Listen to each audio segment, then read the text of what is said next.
চোর ধরে দিতে জনতাকে দায়িত্ব দিল বিশ্রামগঞ্জ থানার পুলিশ। এমনই চাঞ্চল্যকর তথ্য বেরিয়ে এসছে বিশ্রামগঞ্জ থানাধীন এলাকা থেকে।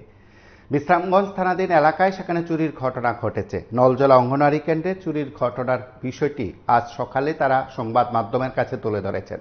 তার আগে অঙ্গনওয়াড়ি সেন্টারের যারা কর্তৃপক্ষ রয়েছেন তারা সংবাদ মাধ্যমের দ্বারস্থ হওয়ার আগেই বিশ্রামগঞ্জ থানা পুলিশকে বিষয়টি জানান।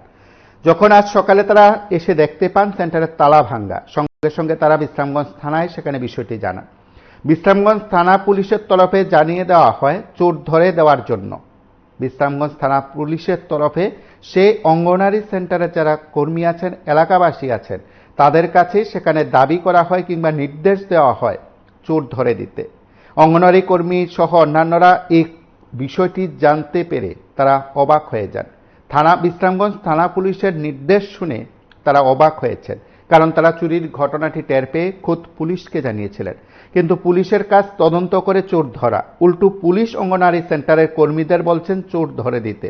তাও এই সময়ের মধ্যে তারা চুরি যাওয়া সামগ্রী উদ্ধার করতে পারবে কিনা তার কোনো নিশ্চয়তা না দিলেও সেখানে চুরি যাওয়া সামগ্রী উদ্ধারের আগে চোরকে ধরে দিতে অঙ্গনওয়াড়ি কর্মী সহ সংশ্লিষ্ট এলাকাবাসীকে নির্দেশ দিয়েছেন বিশ্রামগঞ্জ থানার পুলিশ। এমনটি জানালেন সংশ্লিষ্টরা।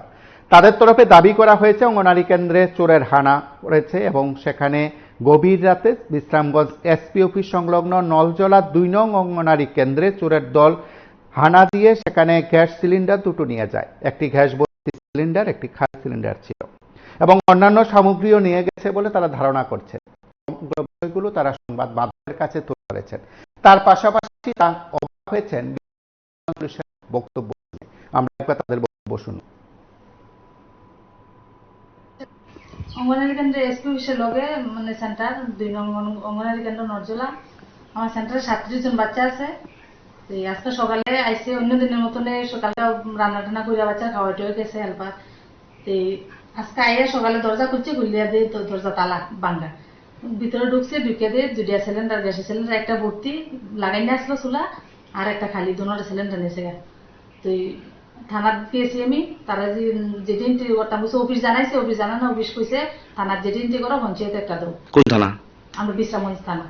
এরপরে বিশ্রামগঞ্জ থানাতে যেটি এন্ট্রি করতাম গেছি, তারাও আমার কয় আপনারা দেখছেন না নেই চুরি করে, এলাকাবাসী দেখছেন না নেই। তো আমি বলছি রাত্রে চুরি করছে এলাকাবাসী কেমনে দেখবো?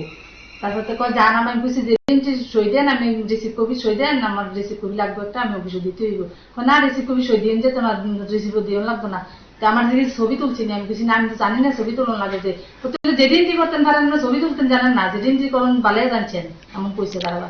তারপর জান আমি আইতে আছি, আইসে আইয়া কয় আমরা তারা তদন্ত আমরা মানে তথ্য দিতেন, তারা দিলে তারা ধরনের মালিক তারা ধরবো, চুর ধরবো তারা। আপনারা কি জানেন আমরা কি জানাম না, আমরা তো সেন্টার করি বাড়ির জায়গায় আসতে পরে সকালে আইয়া খুলিয়া দিই। মানে মা তাদের গরমে গেছে, দুটা সিলিন্ডার নাই মনে করেন, একটা ভর্তি একটা খালি। আর বাচ্চা আইসে আমাদের সবাই বাড়ি ফাড়াই দিচ্ছে, আজকে দোয়ার খানা খাওয়াইতে পারতাম না বা থাকতে পারতো না।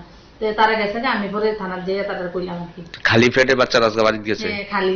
তো আমি টিফিনও দিতে পারতাম না, কারণ খানাও খাওয়াইতে পারতাম না। বাচ্চা কেমনে চুলে নাই, জাল নাই কোনো, এই আর কি অবস্থা। আপনি কি এটার কর্মী? আমি আমার কর্মী, আমি রোমানা বেগম। আপনি? আমি রাজমাতা হেল্পার। সেন্টারে আমি শুনছি ইয়া কিতাবানি তালা ভেঙে লাইছে, তালা ভেঙে গ্যাসের সিলিন্ডার নিয়েছে। কয়টা নিছে? 2টা, একটা ভর্তি একটা খালি। পুলিশ তো বলাইছে? পুলিশ আইছে। পুলিশে কি থাকো? পুলিশে কি থাকো তদন্ত করতো, তদন্ত করে চোর ধরাই দিত, ধরা দিলে ধরে নিব। তারা তো আপনারা ধরে দিতেন চোর। এই অঙ্গনওয়াড়ি কেন্দ্রের নাম কিটা? নলজলা 2 নম্বর। আপনারা শুনলেন সেখানে নাগরিকদের তরফে সংশ্লিষ্ট কর্মীদের তরফে বক্তব্য। তারা যখন বিষয়টি থানা পুলিশকে জানান তখন থানা পুলিশের তরফে কি বক্তব্য রাখা হয়েছে, অঙ্গনওয়াড়ির দায়িত্বে থাকা কর্মীরাই বিষয়গুলো উত্থাপন করেছেন। আপনারা দেখতে থাকুন PB24।